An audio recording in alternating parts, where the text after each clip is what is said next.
Hello student, welcome back to my channel competition Geeta. हम यहाँ पर आज आपको पढ़ाएंगे केसीएस पनिक्कर, जो बहुत ही ज्यादा इंपॉर्टेंट टॉपिक है। देखो, आर्टिस्ट तो बहुत ही ज्यादा इंपॉर्टेंट होते ही हैं, कोई से भी आर्टिस्ट हो, चाहे आधुनिक काल के हो चाहे समकालीन हो। ठीक है, तो अभी तो हम पढ़ रहे हैं यहाँ पे आधुनिक काल के, यहाँ पे केसीएस पनिक्कर के बारे में पढ़ेंगे। यहाँ से एक एक पॉइंट्स मैंने यहाँ पर आपके क्वेश्चंस लिख रखे हैं और आपको जैसे मैं पहले अब करा रही थी वैसे ही कराऊंगी। देखो, बहुत सारे स्टूडेंट हैं, इसको कम से कम वॉच करते हैं, तो कम से कम उसको देखते हैं, तो उसको कम से कम लाइक सब्सक्राइब भी जरूर करिएगा। ठीक है, बाकी और कोशिश करा करिए कि जो भी स्टूडेंट अगर उसको देख रहे हैं तो कम से कम उसको लगातार जुड़िए। बहुत सारे स्टूडेंट भागने लगते हैं, पता नहीं क्यों भागने लगते हैं। जो भागते हैं ना, फिर जिंदगी भर भागते ही रह जाएंगे। तो कोशिश करा करिए कि उसको पूरी वीडियो वॉच करें। ठीक है, क्योंकि यहाँ से मैं इतना अच्छा मैटर लेकर आई हूँ, आपको कहीं भी नहीं मिलेगा। तो बाकी जो मैं बार बार यही कहती हूँ, जो भी प्रैक्टिस बैच मैच वाला करता रहता है ना, तो वो तो मिक्स वाला जो करता रहता है ना, सारे चैप्टर का मिक्स, तो आपको खुद नहीं पता लग पाएगा कि आपके कौन से चैप्टर से कौन से क्वेश्चंस छूट गए हैं। तो आपको ये काम बिल्कुल नहीं करना है। कोशिश करिएगा कि आप ज्यादा से ज्यादा टाइम अपने ऊपर दीजिए। अपने ऊपर का मतलब ये नहीं कि मतलब तैयार होने में, ठीक है, आपको अपने ऊपर देने का मतलब ये है कि आप खुद के नोट्स बनाइए, खुद तैयार करिए, एक पॉइंट्स तैयार करिए। बाकी देखिए, एक ही टीचर को चूज करिए, बस यही मेरा कहना है। बार बार इधर भागते रहेंगे तो फिर भागते ही रह जाएंगे। ठीक है, बाकी तो देखो, यहाँ पर देखो इंपॉर्टेंट जो चैप्टर वाइज में पढ़ा रही हूँ, ये बहुत ज्यादा इंपॉर्टेंट है। देखो, चैप्टर वाइज आप कंप्लीट करेंगे तभी आपका सिलेक्शन है। अभी मैंने देखा है कोई भी चैप्टर वाइज नहीं पढ़ा रहा है, सब मिक्स पढ़ाए जा रहे हैं। पता नहीं क्या पढ़ा रहे हैं, मुझे तो कुछ किसी का ही नहीं समझ में आता है। तो तभी इसीलिए मैं सोचती हूँ कि आपके लिए कुछ ऐसा लेकर आया जाए कि ताकि आपके लिए बेनिफिट मिले। चलिए, तो आपका बिल्कुल भी टाइम वेस्ट नहीं करते हैं, चलिए स्टार्ट करते हैं। अब हम केसीएस पनिक्कर के बारे में देखते हैं। इनका जो पूरा नाम है कोवालाजी, जो है कोवालेजी है, इनका चिरामाथुर शंकर पनिक्कर। ठीक है, तो पूरा नाम जो तो आर्टिस्ट का, तो एक काम करिएगा, जो आर्टिस्ट होते हैं तो उनका नाम पूरा कोशिश करिएगा कि पूरा नाम हर किसी आर्टिस्ट के जरूर याद करिएगा। बाकी तो मैं सबके आर्टिस्ट के पूरे नाम बता ही देती हूँ। ठीक है, चलिए अब हम बात करते हैं यहाँ पे जो जन्म है। पहला है, आपको यहाँ पर लाइव चैट में बताना है कि जो उनका जन्म हुआ था, केसीएस पनिक्कर का जन्म जो हुआ था वो कहाँ हुआ था। ठीक है, तो यहाँ पर आपको बताना है, जल्दी से लाइव चैट में बताइए, फिर मैं भी लिखती हूँ। ठीक है, तो यहाँ पर आपको बताना है, इसका जो राइट आंसर हो जाएगा, क्या हो जाएगा, कोयवंटर। ठीक है, कोयवंटर कहाँ हो जाएगा, इनका जन्म कहाँ हुआ था, तमिलनाडु। देखो, जो आर्टिस्ट होते हैं, एक चीज और बता दूं, जो आर्टिस्ट होते हैं तो यहाँ पर एक काम और करिएगा, जितने भी आर्टिस्ट हैं आप उनका चाहे जन्म की जो डीओबी है वो आप याद करें या ना करें। आपको पता है 1911 है। ठीक है, चाहे आप उनकी जन्म याद करें, उनकी डीओबी याद करें ना करें, लेकिन एक काम जरूर करना कि उनका जो मतलब कहाँ से उनका जन्म हुआ था, कहाँ से थे वो, ये चीज जरूर याद कर लेना। देखो, ये चीज एग्जाम में जरूर पूछ लिया जाता है। ठीक है, तो अब हम बात करते हैं यहाँ पर शिक्षा की। तो जल्दी से शिक्षा लाइव चैट में बताइए कि इनकी जो शिक्षा हुई थी केसीएस पनिक्कर की, वो कहाँ पर हुई थी, जल्दी से बताइए। आप भी जानते हैं कि जो इनकी जो शिक्षा हुई थी, किसकी, केसीएस पनिक्कर की जो शिक्षा हुई थी वो डीपी राय चौधरी के निर्देशन में हुई थी। जब डीपी राय चौधरी के निर्देशन में हुई है तो आप समझ ही सकते हैं वो मद्रास कला विद्यालय से हुई है। जो मद्रास कला विद्यालय का अब क्या नाम हो गया है, school of arts and crafts, Chennai है। ठीक है, तो चलिए हम देखते हैं, मतलब गवर्नमेंट में हो गया है, मतलब गवर्नमेंट ने, पहले तो ये प्राइवेट था, फिर उसको मतलब सरकार ने इनको ले लिया, जो मद्रास कला विद्यालय है। ठीक है, तो जल्दी से लाइव चैट में ये भी बता दीजिए कि जो मद्रास कला विद्यालय की जो स्थापना का समय था वो कौन सा था, जल्दी से लाइव चैट में बताइए। तब तक मैं यहाँ पे लिखती हूँ गवर्नमेंट स्कूल, जल्दी से बताइए। देखो, एक एक पॉइंट हम साथ साथ में करते जाएंगे, आपका रिवीजन भी साथ साथ में हो जाएगा। बाकी आप इधर उधर सीरियसली अगर नहीं, बिल्कुल भी मत भागिए। अगर आप यहाँ से कर रहे हैं तो आपके लिए बहुत अच्छी अपॉर्चुनिटी है कि मैं बिल्कुल आपके पास, देखो अप्रैल तक बहुत टाइम है, तो आप बिल्कुल कोशिश करा करिए कि बहुत अच्छे से पढ़िए, उसको कम से कम 2-3 बार उसको देखिए कि ताकि अच्छे से समझ में आए। ठीक है, government school of arts and craft क्या हो जाएगा, government school of arts and craft. जल्दी से इसका बताइए कि इसका जो स्थापना का समय था वो कहां पर था, और ये कहां पर है, चेन्नई है। ठीक है, चेन्नई है, या फिर हम मतलब पहले क्या था, मद्रास। ठीक है, मद्रास। ठीक है, ये चीज याद करना है। Government school of arts and craft Chennai. अगर पूछता है कि यहाँ पर किसके निर्देशन में हुई है, तो किसके निर्देशन में हुई है? बिल्कुल डीपी राय चौधरी के निर्देशन में हुई है। कहां पर? डीपी राय चौधरी। यहाँ पर मैं लिख देती हूँ छोटा सा, यहाँ पर देख लेना। वैसे मैं बोलती जा रही हूँ, आप एक काम करिएगा कि आप हैंड रिटन नोट्स बनाइएगा, ठीक है। डीपी राय चौधरी, साथ साथ में आप उसको नोट डाउन भी करते जाइए, ठीक है। बाकी आपको इतनी सारी बुक्स खरीदने की कोई जरूरत नहीं है, प्रैक्टिस सेट खरीदने की भी कोई जरूरत नहीं है। बाकी तो सब में अलग अलग लिखा रहता है, इतने क्वेश्चन इतने कलेक्ट करने की भी कोई जरूरत नहीं है। मैं तो बार बार यही चीज कहती हूँ, कम पढ़िए लेकिन अच्छा पढ़िए, ठीक है। मैं तो बार बार सब लोग स्टूडेंट से यही चीज कहती हूँ। तो ज्यादा इतना भागेंगे तो आपका रिविजन भी नहीं हो पाएगा, ठीक है। कोशिश करिए, अब केसीएस पैनिकर से हैं, अब करते चले जाएंगे करते चले जाएंगे। अब बहुत सारे देखो यूट्यूब पर मैं देखती हूँ, जैसे कि आर्टिस्ट का करा दिए। अब देखो आप भी जानते हैं कितनी सारी पेंटिंग्स हैं, कितने सारे आर्टिस्ट की। आर्टिस्ट लिख रहे हैं तो आपको बताना है ये किसका है, ये किसका है। अरे सीधे सीधे एक आर्टिस्ट करो और एक आर्टिस्ट के जितनी भी पेंटिंग है वो सब याद कर लो, उसमें कौन सा वो है। अब वहां पर कोई पता नहीं कैसे कैसे कराता है तो समझ में नहीं आता, ठीक है। तो आप कोशिश करिए कि आप चैप्टर वाइज तैयारी करिए, ठीक है। अब हम बात करते हैं यहाँ पे प्रधानाचार्य की बात करेंगे। किसकी प्रधानाचार्य की बात करेंगे? सॉरी, केसीएस पनिक्कर की बारे में बात करेंगे। अभी मैं बोलने जाई थी डीपी राय चौधरी के निर्देशन में इन्होंने शिक्षा ली थी, ठीक है। तो अब हम बात करते हैं यहाँ पे प्रधानाचार्य की बात करते हैं। जो प्रधानाचार्य थे वो कौन से स्कूल में बने थे और कौन से समय में बने थे, जल्दी से लाइव चैट में जल्दी से बताइए। तो यहाँ पर है जो प्रधानाचार्य थे वो यही स्कूल के बने थे। कौन से? गवर्नमेंट, एक हिंदी में भी लिख देती हूँ, government school of arts and craft, ठीक है। ऑफ आर्ट्स एंड क्राफ्ट हो जाएगा, ठीक है। ये चीज याद करिए, आर्ट्स एंड क्राफ्ट है। एक मिनट, यहाँ पर इंग्लिश भी लिखना शुरू कर दिया, ठीक है। आर्ट्स एंड क्राफ्ट हो जाएगा, ठीक है। ये चीज याद रखिएगा।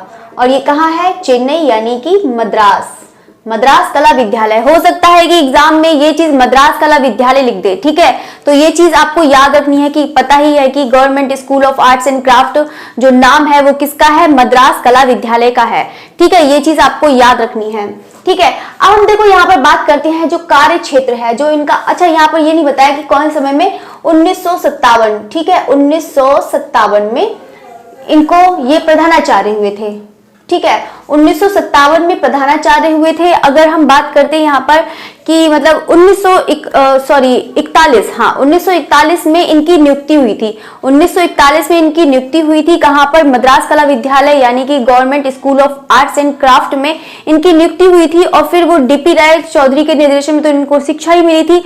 और 1957 में इनको यहाँ पर प्रधानाचार्य मतलब नियुक्त हुए थे, ठीक है। अब हम बात करते हैं यहाँ पर कार्य क्षेत्र। तो कार्य क्षेत्र भी बहुत ज्यादा इंपॉर्टेंट है, इसको भी याद रखिएगा।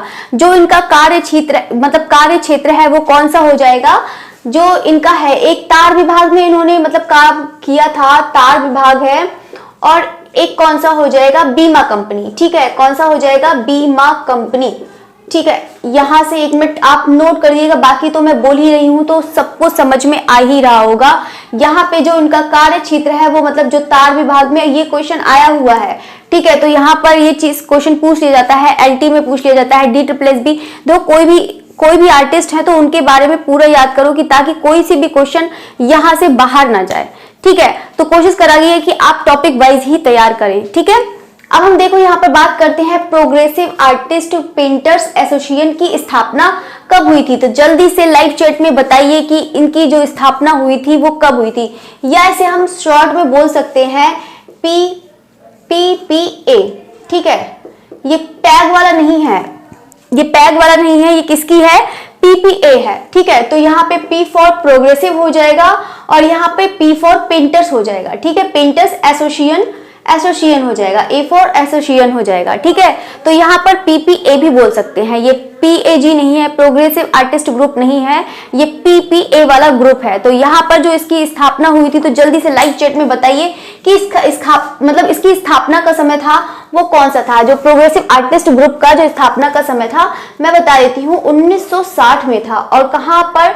चेन्नई में। कहाँ पर इन्होंने स्थापना करी थी? चेन्नई में की थी। ये चीज याद रखना है, 1960 कहां पर? चेन्नई में करी थी। देखो बार बार मैं रिपीट करती हूँ, आपका देखो कम से कम आधा ही घंटा लगेगा, ज्यादा लगेगा नहीं टाइम। कोशिश करा करिएगा कि आप जितना भी है उसको अच्छे से तैयार करें। आपके आधे घंटे में कुछ भी नहीं जा रहा है, कोई कहीं भागा नहीं जा रहा है, सब लोग यहीं पर हैं, ठीक है। और बाकी खाना खाने की बात है तो खाना भी बाद में खा सकते हैं, बाकी तो इतने टाइम तक लोग खा ही चुकते हैं खाना।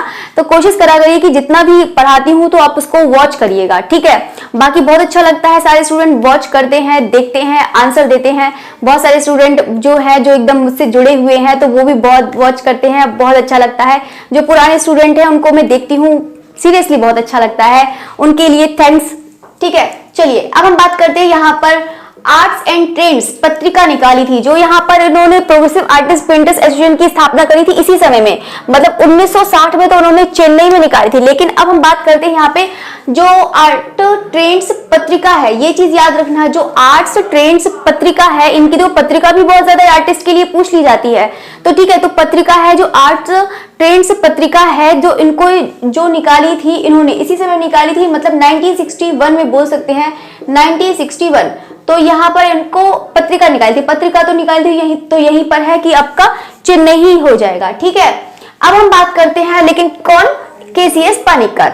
अब हम यहाँ पर बात करते हैं 7वें नंबर पॉइंट पर, हस्तशिल्प संघ, ठीक है। हस्तशिल्प संघ है, इन्होंने भी इसकी स्थापना करी थी, ठीक है। या फिर हम बोल सकते हैं इंग्लिश में यहाँ पे वर्ल्ड क्राफ्ट काउंसिल, ठीक है। हो सकता है यहाँ पर ऐसे करके दे दे, हो सकता है ऐसे करके दे दे, तो हस्तशिल्प संघ हो सकता है, वर्ल्ड क्राफ्ट काउंसिल है, ठीक है। तो यहाँ पर आपको याद करना है कि जो इनकी जो स्थापना करी थी किसने, केसीएस पानिक्कर ने। वो देखो अभी तो आपने देखा है कि 1960 में प्रोग्रेसिव आर्ट वो पेंटर्स एसोसिएशन की स्थापना करी थी। आर्टिस्ट आप यहां से हटा दीजिए, ठीक है, नहीं तो कंफ्यूज हो जाएंगे, ठीक है। पेंटर्स ही रहने दीजिए, ठीक है। प्रोग्रेसिव पेंटर्स एसोसिएशन की स्थापना करी तो यहाँ पर 1960, अगर हम आर्ट ट्रेंड्स पत्रिका निकाली थी तो 1961 में, ठीक है। अगर हम बात करते हैं यहाँ पे हस्तशिल्प संघ या वर्ल्ड क्राफ्ट काउंसिल, ठीक है, तो वर्ल्ड क्राफ्ट काउंसिल है, तो अगर हम इसकी डेट पूछते हैं तो यहाँ पर जो इसकी स्थापना का जो समय हो जाएगा यहाँ पर, ठीक है, ये 1964, ठीक है, ये चीज हो जाएगा 1961, ये 1961 वो सॉरी ये 1960 और ये 1961 और ये 1964, ठीक है। तो आप समझ ही सकते हैं, देखो कोई भी चीज देखो कार्य करते हैं, लगातार स्थापना करते हैं, तभी लोगों को सक्सेस मिल जाती है। मतलब खाली मत बैठिए, उसको आप करते रहिएगा, एक ना एक दिन जरूर सक्सेस मिलती है। सक्सेस वही है कि आप निरंतरता बने रहें। अगर कोई चीज रेगुलरिटी करते हैं तभी आप सक्सेस हो पाएंगे, ठीक है। तो देखो यहाँ पे 1961 में चेन्नई में इन्होंने स्थापना करी थी, आर्ट्स ट्रेंड्स पत्रिका में इन्होंने निकाली थी 1961 में, और 1964 में हस्तशिल्प संघ, ठीक है। ये चीज इतने पॉइंट याद हो गए होंगे, कितने पॉइंट, 7 पॉइंट हो जाएगा। अब हम यहाँ पर बात करते हैं बाटिक कलाकृति निर्यात होती थी, तो यहाँ पर जो बाटिक कला निर्यात होती थी तो एक चोल मंडल था, चोल मंडल एक विलेज है, ठीक है। चोल मंडल एक विलेज है, कहाँ का, चेन्नई, मतलब चेन्नई का ही है, एक विलेज है, ठीक है। तो एक विलेज है, तो यहाँ पर एक चोल मंडल में यहाँ पर बाटिक कार का जो उत्पादन होता था, ठीक है, बाटिक कार का उत्पादन होता, ये प्रथम ही था, मतलब पहला ही ऐसा था उत्पादन जहां पर आयात निर्यात होता था, मतलब आयात नहीं होता था, निर्यात होता था, यानी कि एक्सपोर्ट किया जाता था। जो एक्सपोर्ट किया जाता था वो भी हमको बताएंगे कि कहां पर एक्सपोर्ट किया जाता था, अभी आएगा क्वेश्चन, ठीक है। तो बाटिक कलाकृति की जो निर्यात होती थी, यहाँ पर यही वाला क्वेश्चन है जिसकी मैं बात करती थी, तो कहां पर, जल्दी से लाइव चैट में बताइए कि इसका आंसर क्या होगा, जल्दी से बताइए आंसर। इसका आंसर इटली हो जाएगा, क्या हो जाएगा, इटली हो जाएगा, ठीक है।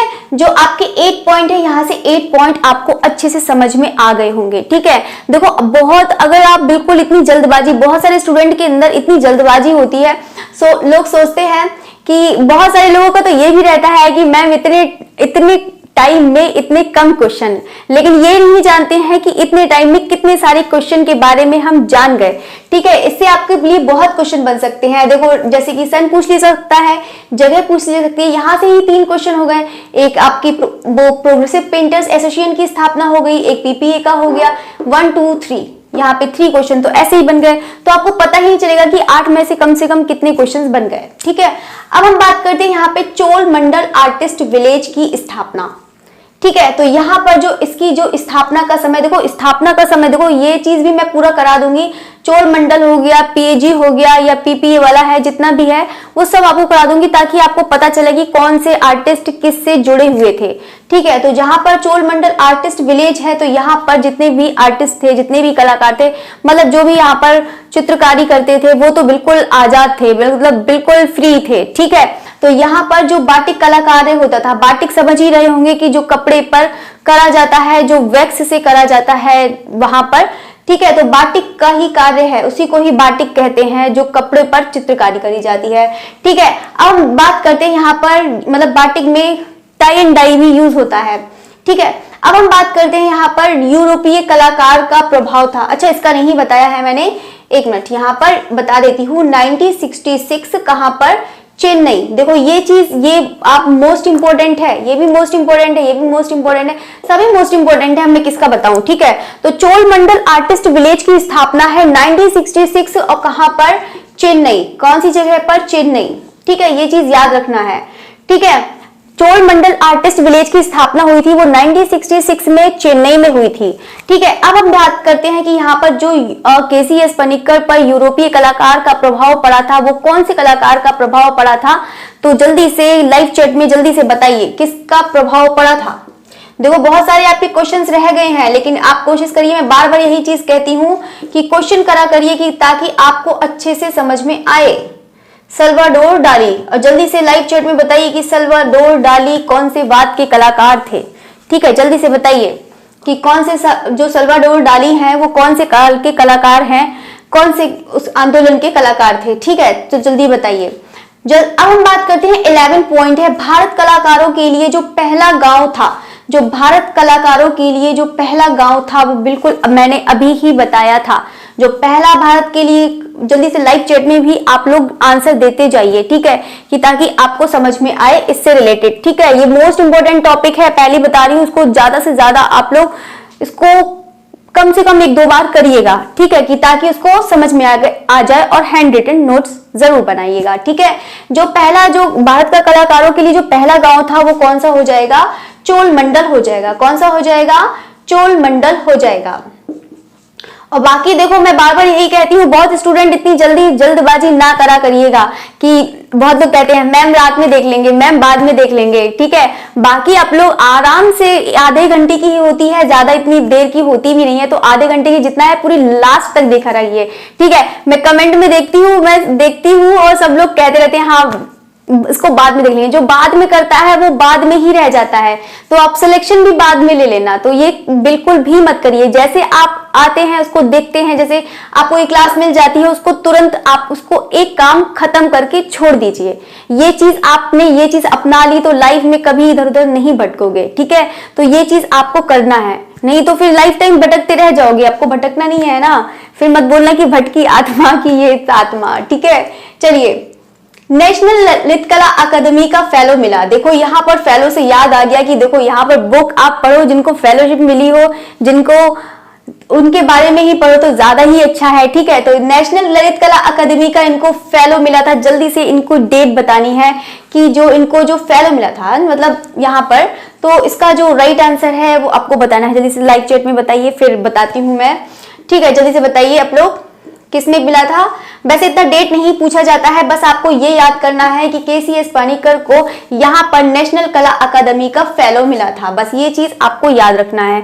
ठीक है, अब हम बात करते हैं 13 पॉइंट की, जो इनकी प्रथम प्रदर्शनी लगी थी। जो इनकी प्रथम प्रदर्शनी लगी थी वो कहां पर लगी थी, ये तो मैंने अभी बताया ही था। ठीक है, जो इनकी जो प्रथम प्रदर्शनी लगी थी, यानी कि इसी की बात कर रहा है कि यहाँ पर, तो अभी से आप देखते ही आ रहे हैं कि चेन्नई मतलब मद्रास से ही रिलेटेड आ गए हैं। मद्रास मद्रास मद्रास। ठीक है, तो यहाँ पे जो चेन्नई है, तो यहाँ पर जो इनकी प्रथम प्रदर्शनी लगी थी वो तो आप बता ही सकते हैं कि चेन्नई में लगी थी। ठीक है, एक चीज आपका तो ये क्वेश्चन यहाँ से हो गया। अगर पूछते हैं कि यहाँ पर कि कौन से सन में हुई थी, तो आप बता सकते हैं कि 1926 में हुई थी। ठीक है, तो 1926 में हुई थी। ठीक है, तो यहाँ पर 1926। बाकी तो यहाँ पर है आपका ये चीज 11, मतलब बहुत पहले ही इनकी, जब ये मतलब शिक्षा प्राप्त करने के बाद उनकी जो प्रदर्शनी लगी थी, कौन से सन में? 1926। अगर पूछता है कि यहाँ पर कि यहाँ पर, हाँ ये प्रथम प्रदर्शनी है, ठीक है, ये चीज है। अगर यहाँ पर पूछता है कि प्रथम प्रदर्शनी कहाँ पर लगी थी, तो आप बता सकते हैं कि जो प्रथम प्रदर्शनी लगी थी वो फाइन आर्ट सोसाइटी में लगी थी। कहाँ? चेन्नई में, ठीक है, फाइन आर्ट सोसाइटी, ठीक है। वैसे ये भी क्वेश्चन इतना नहीं पूछेंगे, फाइन आर्ट सोसाइटी, बाकी तो आपको याद करना ही पड़ेगा इतना चीज। सोसाइटी क्या हो जाएगा? चेन्नई, ठीक है, चेन्नई 1926 फाइन आर्ट सोसाइटी हो जाएगा, ठीक है। जो इनकी जो फर्स्ट एग्जीबिशन थी, जो प्रथम एग्जीबिशन है, प्रथम जो इनकी फर्स्ट एग्जीबिशन थी वो 1926 थी, ठीक है, 1926, और कहां पर? चेन्नई में, ठीक है, और फाइन आर्ट सोसाइटी हो जाएगा। अब देखो क्वेश्चन देखते हैं, अधिकांश चित्र, तो इनके जो अधिकांश चित्र है संग्रहित हैं, जो यहाँ पर अधिकांश चित्र संग्रहित हैं वो आपको बताना है। जल्दी से लाइव चैट में आप लोग भी जल्दी जल्दी आंसर दीजिए, कि ताकि आपको भी, चलो नहीं भी आता है तो आप कोई बात नहीं, आप उसको लेकिन कम से कम ध्यान से जरूर सुनिएगा, ठीक है, और कोशिश करा करिए कि उसको पूरी वॉच करके ही छोड़िएगा। बाकी तो आप काम फिर उसके बाद कुछ भी करता रहना, किसी की वीडियो वॉच करती है, किसी की वीडियो वॉच करना, ठीक है, बाकी तो आप आजाद हैं, बिल्कुल चोल मंडल की तरह, ठीक है चोल मंडल विलेज की तरह आजाद है। यहाँ पर भी कलाकार आजाद थे, अपने मन से करते थे, ठीक है। चलिए अब हम बात करते हैं, अधिकांश चित्र संग्रहित हैं, तो बिल्कुल मैसूर और कहाँ हो जाएगा? मैसूर और चेन्नई, ठीक है, ये चीज याद रखना, मैसूर और चेन्नई हो जाएगा, ठीक है। ये चीज आपके पॉइंट्स बहुत ही ज्यादा इंपॉर्टेंट है, तो इसको याद करिएगा, बहुत ही ज्यादा इंपॉर्टेंट है, ठीक है। तो केसीएस पानिक्कर आप लोग भी जानते हैं कि बहुत ज्यादा इंपॉर्टेंट है, तो यहाँ से क्वेश्चन बन जाते हैं। चलिए अब हम बात करते हैं यहाँ पर कुछ चित्र में जो प्रभाव पड़ा था, यानी कि अभी तो आपने देख लिए, जो इनकी प्रथम प्रदर्शनी थी, स्थापना थी, और इनको जो फेलोशिप मिली थी, वो सब आप लोग ने देख लिया। अब हम बात करते हैं यहाँ पे कुछ चित्र में जो प्रभाव पड़ा था, वो कौन सा प्रभाव पड़ा था। देखो यहाँ पर पूछ लिया जाता है कि तांत्रिक और नवतांत्रिक कला से इनका प्रभाव पड़ा था, तांत्रिक और नवतांत्रिक। देखो जल्दी से कमेंट में ये भी बताइए कि जो तांत्रिक और नवतांत्रिक का जो कलाकार है, और किसी कलाकार को कहते हैं तांत्रिक कलाकार, ये नवतांत्रिक कलाकार, ठीक है। मतलब तांत्रिक कलाकार से कौन मतलब रिलेटेड था, जल्दी से बताइए कमेंट में। चलिए, तो तांत्रिक नवतांत्रिक कला से मिलते जुलते हैं, यानी कि कहने का मतलब है रेखात्मक ज्यामिति प्रतीक, ठीक है, रेखात्मक ज्यामिति प्रतीक तथा पढ़ी न जा सकने वाली लिपि। तो यहाँ पर ऐसे भी क्वेश्चन पूछ लेते हैं कि जो पढ़ी न जा सकने वाली जो लिपि थी, तो इनके जो प्रतीक चिन्ह मिलते हैं वो किसके में मिलते हैं, तो आप बता सकते हैं किस कलाकार में, तो केसीएस पानिक्कर ही हो जाएगा, ठीक है, जो इनके समान चिन्ह का प्रयोग किया है, ठीक है। ये चीज भी बहुत ज्यादा मोस्ट इंपोर्टेंट है, ये वाली लाइन, तो इसको याद करिएगा कि रेखात्मक ज्यामिति प्रतीक है, तो यहाँ पे पढ़ी ना जा सकने वाली यहाँ पर जो लिपि है। देखो कोई भी आर्टिस्ट होता है, लगता है अगर आपने पढ़ा है, आपको खुद रियलाइज हो जाएगा कि कौन सी बिल्कुल अलग है और आर्टिस्ट से। अभी तक आपने ये वाली आपने किसी भी लाइन नहीं देखी होगी कि ये जो एक है जो पढ़ी ना जा सकने वाली लिपि है, तो उनके जो समान चिन्ह का प्रयोग करा है, ठीक है। चलिए अब हम बात करते हैं 16 पॉइंट, ठीक है, ये चीज आपका हो गया है। अब हम बात करते हैं यहाँ पे 16 पॉइंट है, मुख्य रूप से जाने जाते हैं। जो केसीएस पानिक्कर है वो मुख्य रूप से एक आत्म तत्वीय मेटाफिजिकल के रूप में भी जानते हैं, अमूर्त चित्रकार के रूप में, ज्यादा इंपॉर्टेंट तो ये वाला है, अमूर्त चित्रकार के रूप में इनको जाना जाता है, ठीक है। बहुत सारे आर्टिस्ट से पूछ लिया जाता है कि ये चित्रकार है कि अमूर्त चित्रकार है, या फिर ये नवतांत्रिक कलाकार है, या फिर पूछ लिया जाएगा कि आपके ये मूर्तिकार हैं, इस टाइप से पूछ लिया जाएगा, ठीक है। तो यहाँ पर है तो अमूर्त चित्रकार के मुख्य रूप से तो जाना जाता था, अमूर्त चित्रकार, और आध्यात्मिक रूप से इनको जाना जाता, मतलब आध्यात्मिक कलाकार के रूप में जाना जाता था, ठीक है। अब हम बात करते हैं यहाँ पे जो 17 पॉइंट है। देखो 17 पॉइंट है, देखो कोई भी आर्टिस्ट हो तो हर किसी की आर्टिस्ट की विशेषता भी मैं बताती हूँ, तो विशेषता भी याद रखना है, ठीक है। अब हम बात करते हैं यहाँ पे मुखाकृति बड़े आकार तथा शरीर छोटा है, ठीक है। इनकी जो विशेषता है कि मतलब मुखाकृति जो है वो बड़ी है, और शरीर उनका मतलब जो बॉडी स्ट्रक्चर जो बनाया है वो छोटा है, ठीक है। तिरछी भंगिमा में अंकित करा है, यानी कि जो इनका डायरेक्शन है जो इसको बनाया है कि तिरछी है, यानी कि जो इनकी भंगिमा है, भंगिमा का मतलब है कि जो डायरेक्शन है, जो इनकी बॉडी का खड़े होने का तरीका जो है वो इनकी तिरछी भंगिमा में अंकित करा है, ठीक है। गर्दन मुड़ी हुई बनाई है, मीनाकृति नेत्र है यानी कि नेत्र बड़े बनाए हैं। नेत्र का मतलब है मतलब बड़े बनाए हैं, इसका मतलब है जैसे आप मछली देखी होगी, जैसे मछली की जैसे बॉडी शेप होता है बिल्कुल उसी की आकृति में नेत्र बनाए हैं। ठीक है, ये चीज आपको याद करना है। 17 पॉइंट यहाँ हो गए कंप्लीट। ठीक है, अब हम बात करते हैं यहाँ पे 18 पॉइंट है। जो 18 पॉइंट है आदम और हवा, जल्दी से बताइए कि कमेंट में कि यहाँ पर एडम एंड ईव का और किसने आर्टिस्ट ने चित्र बनाया था। जल्दी से देखते हैं लाइव चैट में। इससे पहले मैंने पढ़ा चुकी हूँ, मैं पढ़ा चुकी हूँ और आपको कराया भी है। उस आर्टिस्ट का नाम बताना है, इससे पहले वाले ही आर्टिस्ट हैं। देखते हैं लोग कितना अच्छा पढ़ रहे हैं, जल्दी से बताइए। जिसने भी दिया है उसके लिए बहुत अच्छा है, अगर किसी ने बताया। आदम और हवा किसी और ने भी बनाया था। चलिए अब हम बात करते हैं वर्ड एंड सिंबल सीरीज है, शब्द तथा प्रतीक, मतलब शब्दों तथा प्रतीक भी बोल सकते हैं। एक मिनट में कलर चेंज कर लूं। ठीक है, इसमें दिख नहीं रहा है। चलिए वर्ड एंड सिंबल सीरीज है, यहाँ पर वर्ड एंड सिंबल सीरीज है, ये भी मोस्ट इंपोर्टेंट है, ये वाला भी मोस्ट इंपोर्टेंट है, ये वाला भी है। ठीक है, तो वर्ड एंड सिंबल सीरीज है, वो शब्द तथा प्रतीक भी बोल सकते हैं, श्रृंखला। ठीक है, द हॉन्टेड हाउस है, ये भी वेरी इंपॉर्टेंट है। ठीक है, गार्डन सीरीज ये भी इंपॉर्टेंट है, माँ बेटा सीरीज है, ये भी इंपॉर्टेंट है, और फुटपाथ वासी है, ये भी इंपॉर्टेंट है। धन्य, बाकी जितने भी मैंने लिखवाए हैं वो सभी इंपॉर्टेंट है। आप इसको कोशिश करिए कि सब आपको याद कर लीजिए। ठीक है, काई लड़की है, फ्रूट सेलर, धन्य, शांति दूत। चलिए अब हम इसके बारे में बात करते हैं, यहाँ पर इस वाले क्वेश्चन की बात करते हैं। ठीक है, इस वाले क्वेश्चन की बात करते हैं, वर्ड एंड सिंबल सीरीज है। ठीक है, वर्ड एंड सिंबल सीरीज है जो शब्द तथा प्रतीक की जो श्रृंखला है। जल्दी से लाइव चैट में बताइए कि कौन से माध्यम में बना है, ये वाला जो बना है वो कौन से माध्यम में बना है। जल्दी से देखते हैं कौन स्टूडेंट बताता है कि कौन से माध्यम में बना है और कौन से संग्रहालय में है। देखते हैं कौन स्टूडेंट बताता है, कमेंट में जल्दी से बताइए, जल्दी से बताइए, फिर मैं बताती हूँ, दोनों का ही आंसर बता देती हूँ। आदम और हवा जो बनाया था वो विनोद बिहारी मुखर्जी ने भी बनाया था, विनोद बिहारी मुखर्जी ने भी बनाया था। ठीक है, विनोद बिहारी मुखर्जी, और मैंने बताया ही था इसके बारे में। और विनोद बिहारी मुखर्जी कौन है, भित्ति चित्रकार के रूप में जाने जाते हैं, ये भी चीज बता देती हूँ।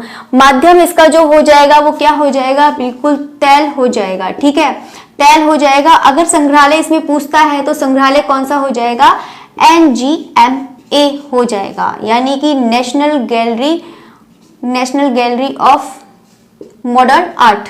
ठीक है, national gallery of modern art हो जाएगा। ठीक है, यहाँ पर ये चीज आपको याद करनी है, ये चीज बहुत ज्यादा इंपॉर्टेंट टॉपिक मैंने आपको पढ़ाया है। बाकी तो आपका कंटेम्प्रेरी तक बिल्कुल कंप्लीट करा देंगे, कोशिश यही करेंगे। बाकी आप बिल्कुल लास्ट तक जुड़िए रहिएगा।